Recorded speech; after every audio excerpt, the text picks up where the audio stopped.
ભારતીય સિંધુ સભા વડોદરા દ્વારા બલિદાન દિવસની ભાવપૂર્ણ ઉજવણી કરવામાં આવી હતી। ભારતીય સિંધુ સભા દ્વારા આજે ભારત માતાના અમર શહીદ હેમુ કાલાનીના બલિદાન દિવસ નિમિત્તે ભાવપૂર્ણ પુષ્પાંજલિ કાર્યક્રમનું આયોજન કરવામાં આવ્યું હતું। માત્ર 19 વર્ષની નાની વયે દેશની આઝાદી માટે અંગ્રેજોની જાલિમ હુકુમત સામે વિદ્રોહ કરી હસતા હસતા ફાંસીના માછડે ચડી વીરગતિ પામનાર હેમુ કાલાનીની અદ્વિતીય શહાદતને શ્રદ્ધાપૂર્વક યાદ કરવામાં આવી।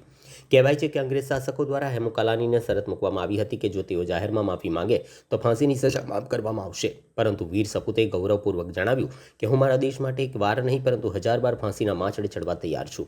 આડક દેશપ્રેમ અને બલિદાનની ભાવનાથી તેઓ હસતા હસતા ફાંસીના માછડે ચડી અમર બની ગયા। આ કાર્યક્રમ વારસિયા ખાતે આવેલ કરમચંદાની હોલમાં યોજાયો, જેમાં પૂર્વ કાઉન્સિલર પરસોત્તમ હેમલાણીની અધ્યક્ષતામાં પુષ્પાંજલિ અર્પણ કરવામાં આવી। કાર્યક્રમમાં કાઉન્સિલર હીરા પંજવાની, વાસુદેવ ગોલાની, ભારતીબેન કેવર લરવાની, જયેશ ઉકરાણી, મુરલીભાઈ ભોજવાની, બીજેપીના કોમલબેન કુકરેજા, સ્નેહા લાલવાણી, બોબીભાઈ છુટાણી સહિત વિવિધ સમાજના વરિષ્ઠ આગેવાનો, યુવાનો અને મહિલાઓએ ઉપસ્થિત રહી અમર શહીદને શ્રદ્ધાંજલિ અર્પણ કરી હતી।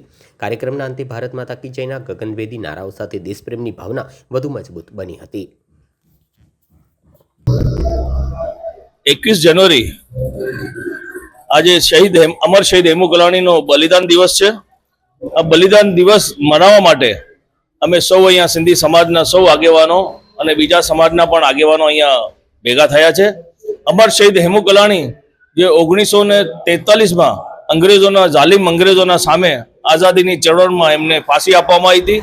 આજે એમને 82 વર્ષ પૂરા થયા છે। આજે 82 વર્ષ નિમિત્તે આજે એનો બલિદાન દિવસ અમે સૌએ ભેગા મળીને એને શ્રદ્ધાંજલિ સુમન અર્પણ કર્યા છે।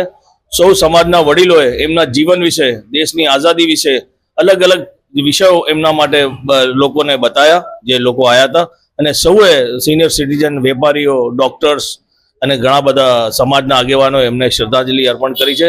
આ કાર્યક્રમ ભારતીય સિંધુ સભા વડોદરા શાખા દ્વારા રાખવામાં આવ્યો છે, જે સમગ્ર ભારત દેશમાં આજે રાખીએ છીએ। અહીંયા પણ અમે રાખીએ છીએ ભારતીય સિંધુ સભા તરફથી। ભારત માતા કી જય, વંદે માતરમ। પરસોત્તમ મેમનાની।